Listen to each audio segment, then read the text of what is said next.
Estamos adentrándonos en los temas del Evangelio de Juan y hoy vamos a hablar sobre el milagro en el estanque de Betesda. Recuerden a todos nuestros queridos oyentes o quienes están viendo esta transmisión que estamos hablando en esta primera semana sobre las señales que indican el camino sobre quién es Jesús.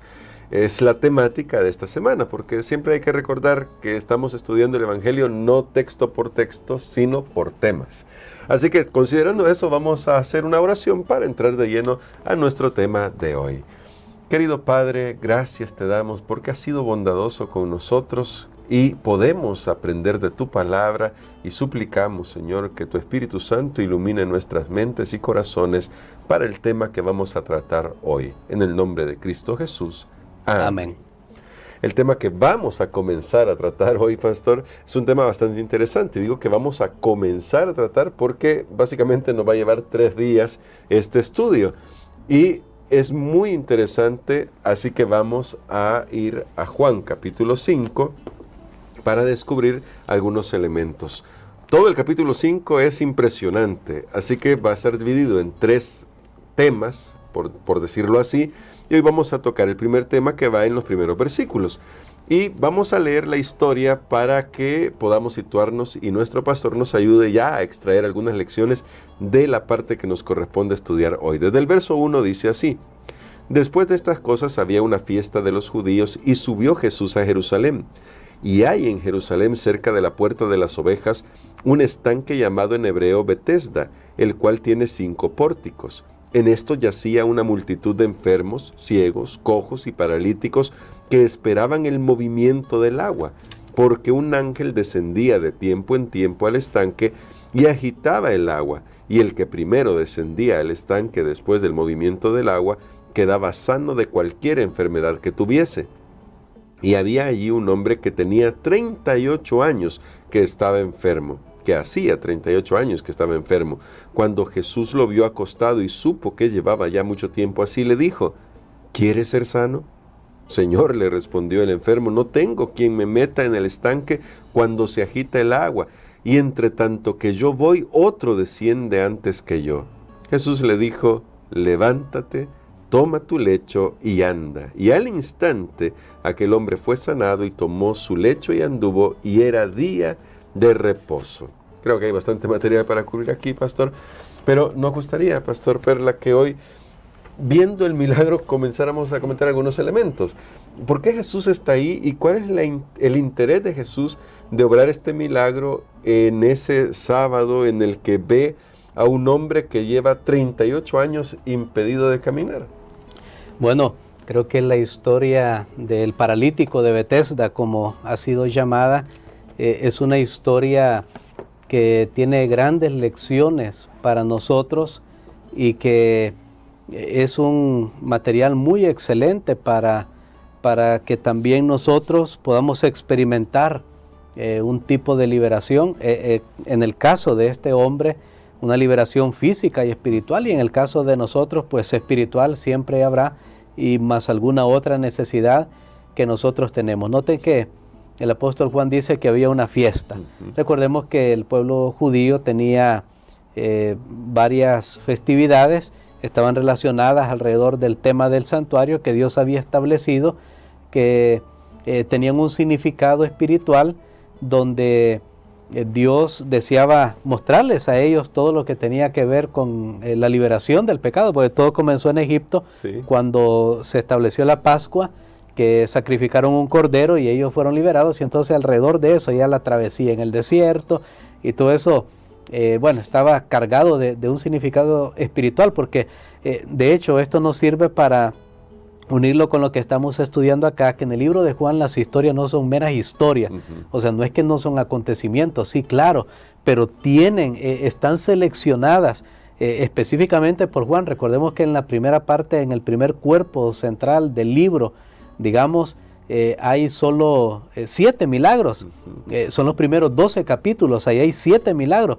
¿Por qué no hay 10, 20, 5, 3, sino que 7 en específico? Bueno, porque el autor vio que esos 7 milagros eran precisamente aquellos que tenían la suficiente enseñanza para poder aplicar a todo lo que tenía que ver con la obra de Dios en nuestro mundo y en el ser humano. Entonces, si Jesús se dirigió a Betesda y allí curó a este hombre, es porque habían tremendas lecciones espirituales. Pero ahora regreso al tema de la fiesta. No nos dice Juan qué fiesta era, es cierto. Pero los estudiosos, por supuesto, hay personas que se dedican a estudiar palabra por palabra y todo eso, y nos ayuda para poder entender mejor.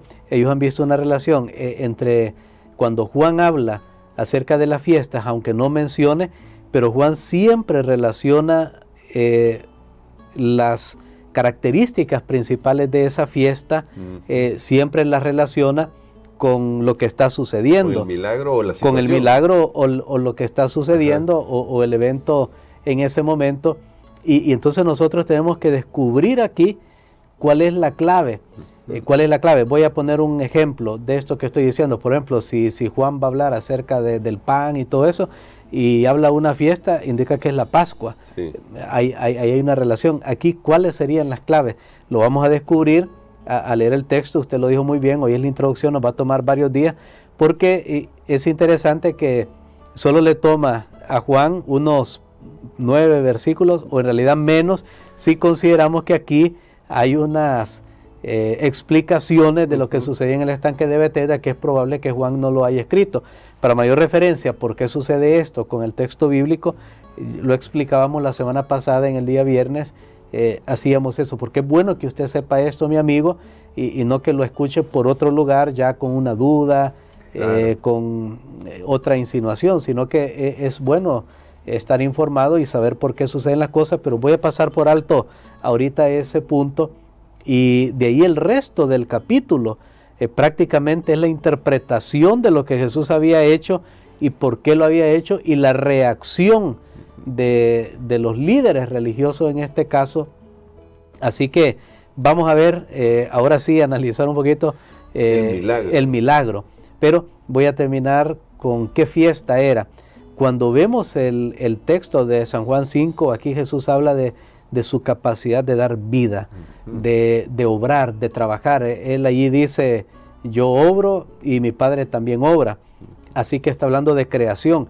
Otro tema que hay aquí en San Juan 5 es el tema de juicio, donde Jesús habla de que todos van a tener que dar cuenta, y habló de que hasta Moisés juzga. El que había sido intercesor ahora se pone en un papel de juicio.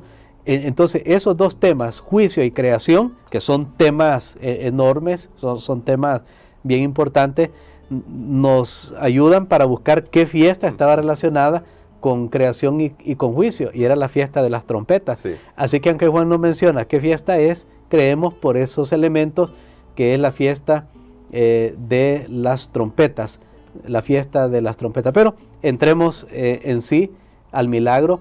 Sucedió en un día sábado, y es bien interesante que en los evangelios encontramos que varios milagros de Jesús ocurrieron en día sábado. En primer lugar, porque Jesús deseaba establecer un ejemplo para nosotros, qué es lo que hay que hacer el día sábado y por qué el día sábado existe y cuál es el propósito, y que no ha perdido su propósito original con el que fue hecho para el hombre, como estudiamos en Marcos capítulo 2. Pero también, y aquí viene una de las facetas de Jesús que estudiábamos la semana pasada, bueno, digo, al principio de la semana, de la semana, porque estamos comenzando, esto va tan rápido, estudiamos que Jesús es confrontativo aquí en el Evangelio de Juan. Así que parece, él está consciente que al hacer un milagro en el día sábado, y especialmente escoger a un hombre que estaba tirado ahí en el suelo, en una camilla, nosotros decimos camilla, pero ni siquiera tal vez tenía las varillas ni nada, simplemente era un petate, como lo podemos llamar nosotros, una alfombra, tal vez para otros países que nos están escuchando, y simplemente, bueno, el hombre enrolla todo eso que tenía ahí en el suelo, y Jesús sabe que lo va a andar cargando, se va a atravesar allí donde están los líderes religiosos el sábado, que ni siquiera podía caminar. Y entonces Jesús sabe que eso va a causar un escándalo, y precisamente por eso lo hace él. El Jesús de Marcos es muy interesante porque no teme la confrontación. De hecho, toda la explicación que hay en el capítulo nos hace ver esa faceta. Así que Y creo que estos son algunos elementos de juicio para que nosotros podamos entender esta historia. Y entonces me gustaría en dos partes analizar este milagro. Primero, ¿por qué Jesús llega y pregunta a este hombre si quiere ser sano? Cualquiera podría decir, aquí es evidente que todos los que están ahí quieren ser sanos. Entonces, ¿por qué escogerlo a él y encima preguntarle si realmente quiere sanidad? Bueno, se dice que en ese estanque estaban muchos enfermos, paralíticos. Algunos creen que ese era el estanque de los gentiles, así que hasta es probable que este hombre no fuera un judío, sino que fuera un gentil. Y eso refuerza lo que vimos en Juan 3:16, que lo mencioné también con el padre que pide por su hijo. Eso está relacionado con lo que dice todo aquel que en él cree. Sí. O sea, para la salvación no hay una excepción, bueno, solo es para este grupo y para este grupo no, es para todo el mundo, es para todo aquel que en él cree. Si eso es así, sería muy interesante, ¿verdad? La lección que nosotros podemos obtener. O si fuera un judío también, pues Jesús viene para todos, y no importa si está dentro de la iglesia, si está fuera de la iglesia. Para contextualizarlo, en nuestro caso Jesús está allí para poder ayudar, y es bien importante que nosotros entendamos eso. Pero hay dos elementos en el texto. Bueno, en el texto tenemos un elemento, en el libro El Deseo de toda la gente tenemos otro. ¿Por qué Jesús escogió a este hombre? En el mismo capítulo 5 de Juan, Jesús dice que Él hace lo que el Padre le revela. Entonces, Él Él estaba en comunión con Dios, Él oraba en la noche, en la mañana, y Él recibía su agenda diaria de Dios, algo maravilloso. Entonces, cuando Él va caminando por allí, en ese momento, Él va para la celebración, pero Él recibe de Dios el Espíritu le habla, y le dice, ese que está allí, ese es. Y alguien dice, bueno, ¿y será que Dios obra de esa manera hoy? Mire, si nosotros estudiamos un tema del Espíritu Santo, nos vamos a dar cuenta que el Espíritu es el mismo. Amén. Porque Dios, y Dios es el mismo ayer, hoy y por lo siempre, y por los siglos, para siempre. Y lo mismo con Jesús, lo mismo con el Padre, lo mismo con el Espíritu Santo. Y yo he estado escuchando unos testimonios recientemente de personas a quienes el Espíritu les ha hablado, y es impresionante. Por ejemplo, escuché uno esto sucedió en Norteamérica, de una persona que el Espíritu vino y él estaba ahí en la noche en su casa, ya alistándose para dormir, y sintió una impresión que le dijo, ve a comprar leche. Y dice, no, pues leche, yo no necesito leche. Bueno, pero fue al súper, y entonces él nuevamente siente una impresión, mira, ve a tal lugar. Pero yo, ¿por qué voy a ir? Pero va a ese lugar y llega por ahí a una calle donde ve una luz encendida, y hay ahí una madre con un niño. Y entonces nuevamente recibe la impresión que tiene que bajarse y entregarle la leche que ha comprado. Y bueno, hay una historia bien extraordinaria. Ella le cuenta que no tiene nada para comer, que tiene una gran necesidad, que ella estaba orando a Dios que le enviara una solución. Y uno dice, esta historia pues solo es una vez al siglo. Pero la verdad es que Dios nos quiere hablar. Tal vez no siempre va a ser tan dramático, pero Dios nos guía. Entonces, ahí tenemos ese caso, y el deseado de toda la gente lo dice explícitamente, que Jesús se dirigió a ese hombre porque era el caso más desesperado de todos. Entonces Él lo quería liberar. Aunque Jesús está usando, aunque el apóstol Juan está usando estas señales, que él le llama señales en vez de milagros, y eso también tiene una lección. Aunque Juan está usando estos eventos que son señales, son milagros, para mostrarnos verdades espirituales, pero Jesús está actuando, voy a hacer esto porque así es como nosotros pensamos, ¿verdad? Yo lo dije antes, todo tiene una lección y todo está calculado, y pensamos que tal vez Jesús va, hoy como cumpliendo una agenda que le hace a alguien, ¿verdad? Hoy tengo que moverme aquí, hoy hay personas que aún para hablar tienen una agenda y dice, en este momento reír, en este momento llorar, como que es un guión así de una película. Pero Jesús no está actuando en ninguna película. En realidad, aunque todo coincide, Jesús está actuando de su amor, de su compasión humana. Y Él ve, porque dice, vio a un paralítico, Él pasó ahí porque ya era natural para Él. Sus ojos se posaban donde había una necesidad.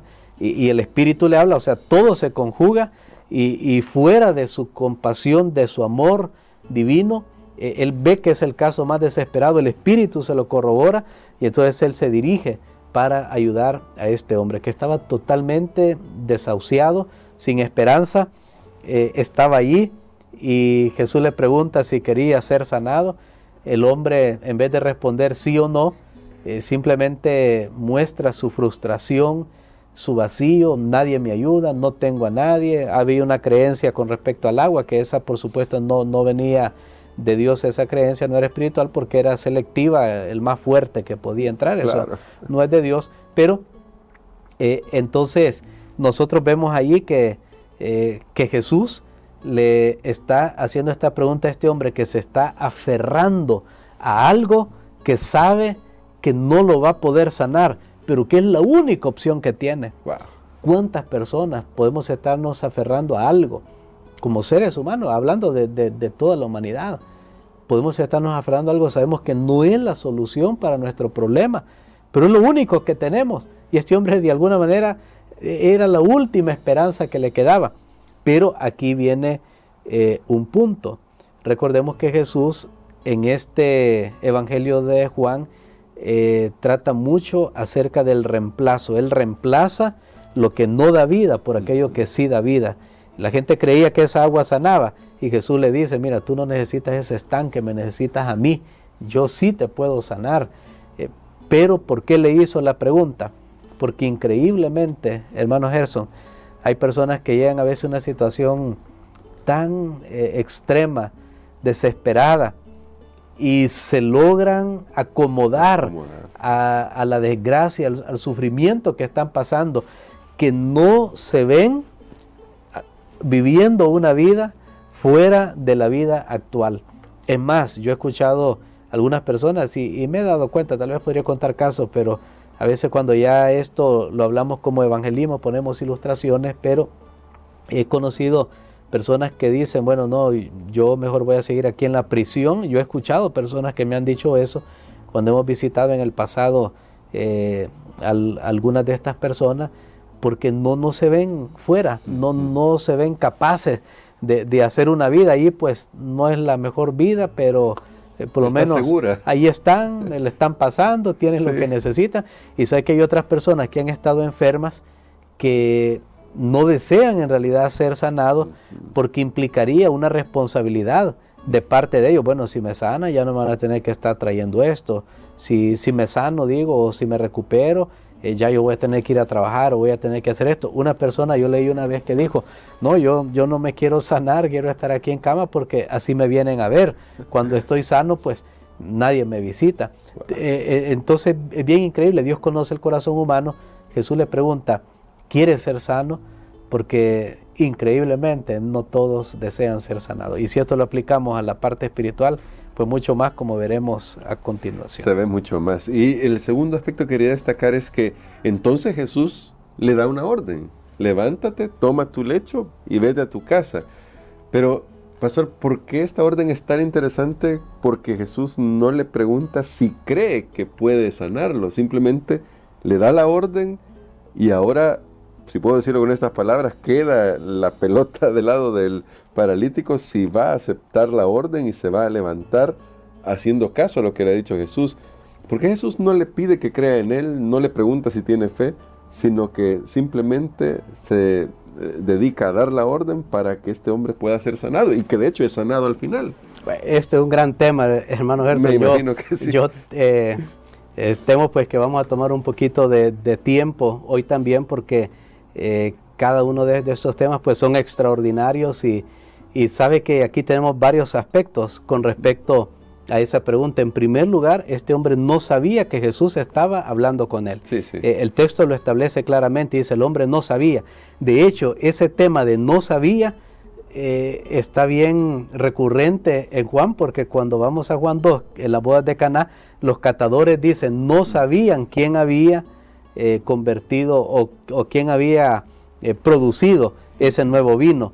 Y hay varias ocasiones, las vamos a ir viendo, él no sabía.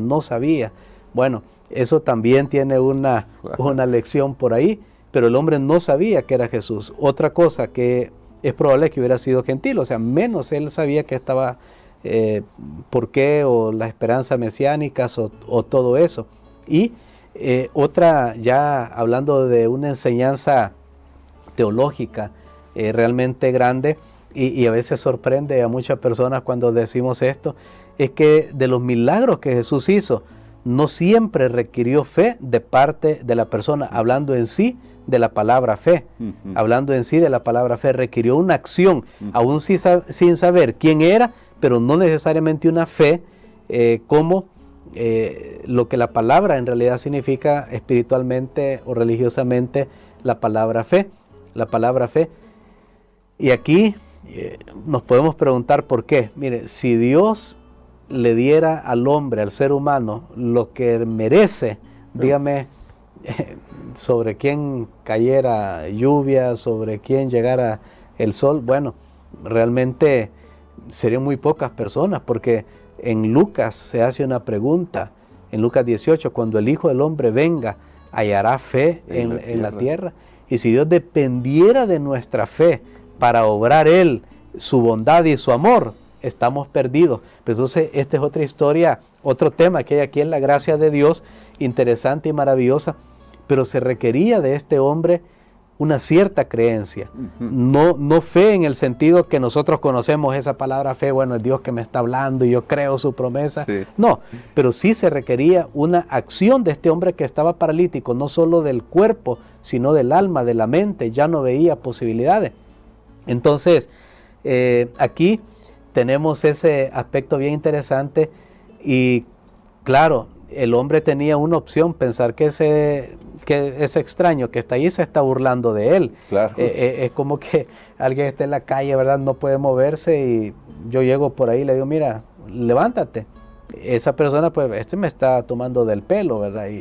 Y ¿cómo yo me voy a levantar? Si ya lo intenté. De hecho, el hombre lo había intentado muchas veces, pero increíblemente el hombre decide creer. No sabía quién era. Ahora, aquí hay otros elementos que tal vez usted puede compartirnos, si usted cree que el hombre, bueno, no sabía quién era Jesús, y eso sí está escrito. Está claro, sí. Pero, ¿será que vio algo más en Jesús? Su rostro o su voz, los gestos. Recuerden que la comunicación no solo es verbal, es gestual, es no interferencia, etcétera. Y ¿será que este hombre, qué vio en Jesús, que el hombre pudo creer y no pensaba, bueno, alguien que me está haciendo un chiste, que una burla? Algo vio este hombre, creo yo, pero decide agarrarse a las palabras de Jesús y entonces decide creer en ese momento lo que le está diciendo.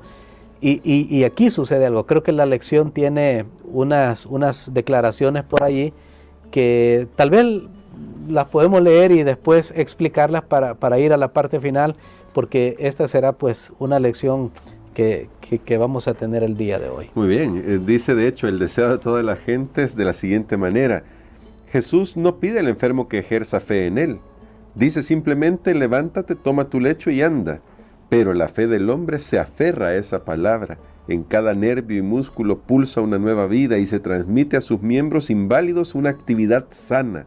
Sin la menor duda dedica su voluntad a obedecer a la orden de Cristo y todos sus músculos le responden. De un salto se pone de pie y encuentra que es un hombre activo. Jesús no le había dado seguridad alguna de su ayuda divina. El hombre podía haberse detenido a dudar y haber perdido su única oportunidad de sanar, pero creyó la palabra de Cristo y al obrar de acuerdo con ella recibió fuerza. Bueno, aquí hay algo que siempre es realmente impresionante, es cómo funciona la salvación, cómo funcionan los milagros, cómo funciona todo esto. Aquí en el último renglón que leímos, ahí hay tres cosas. 1, creyó la palabra. 2, obró de acuerdo con esa palabra. Y 3, recibió fuerza. Noten que creer la palabra y obrar, eso lo podía hacer él. Recibir la fuerza, eso lo tenía que recibir, pues valga la redundancia, lo tenía que recibir porque no estaba en él.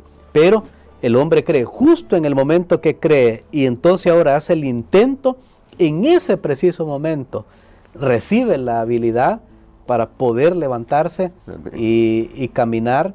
Y esto, hermano Gerson, es que él no sabía que era Jesús, pero decidió creer. Algo hubo que decidió creer ese día. Después Jesús se le aparece, porque aquí tal vez una lección que sacamos: ¿cuántas personas piensan, bueno, yo soy inteligente, yo tengo dinero, yo tengo esto, y es por mi sabiduría, mi habilidad, lo que sea, mi suerte? Algunos dicen que es la suerte, pero nada viene por casualidad. Nada. Si tú has recibido algo, si tú has hecho las mejores prácticas en esta vida y te ha resultado y te ha ido bien, tienes que saber que detrás está la acción de Dios, y tenemos que finalmente reconocerlo Él, no solo quedarnos con el milagro, que es lo que Juan también nos va a prevenir, que el milagro solo de por sí no produce el resultado esperado, sino que tenemos que creer finalmente de quién viene ese milagro, y que nuestra vida pueda ser cambiada y pueda ser transformada. Así que eso es lo que necesitamos hoy. Si a este hombre le funcionó, sin saber que era Jesús, ¿cuánto más nos tiene que funcionar a nosotros?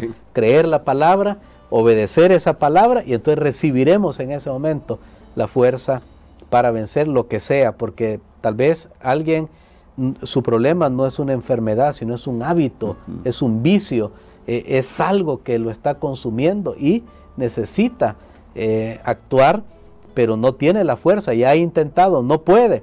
Entonces creo que esta lección es muy importante para esa persona. Y quisiera, pastor, que orara por nosotros por eso, para que hoy todos los que estamos escuchando esta lección y que hemos aprendido, podamos tomar la decisión de creer la palabra de Cristo y actuar conforme a ella. Amén. Padre, gracias te damos, Señor, porque nuevamente nos dejas una lección maravillosa. Hay tanto que aprender de tu palabra. Cada vez encontramos nuevas y grandes gemas que son preciosas. Ayúdanos, Señor, para que, ya que nosotros sí hemos sabido quién es Jesús, pueda ser real para nosotros y pueda funcionar. Ayúdanos a hacer lo que tenemos que hacer, Señor, y dejar siempre el resultado en tus manos. En el nombre de Jesús. Amén.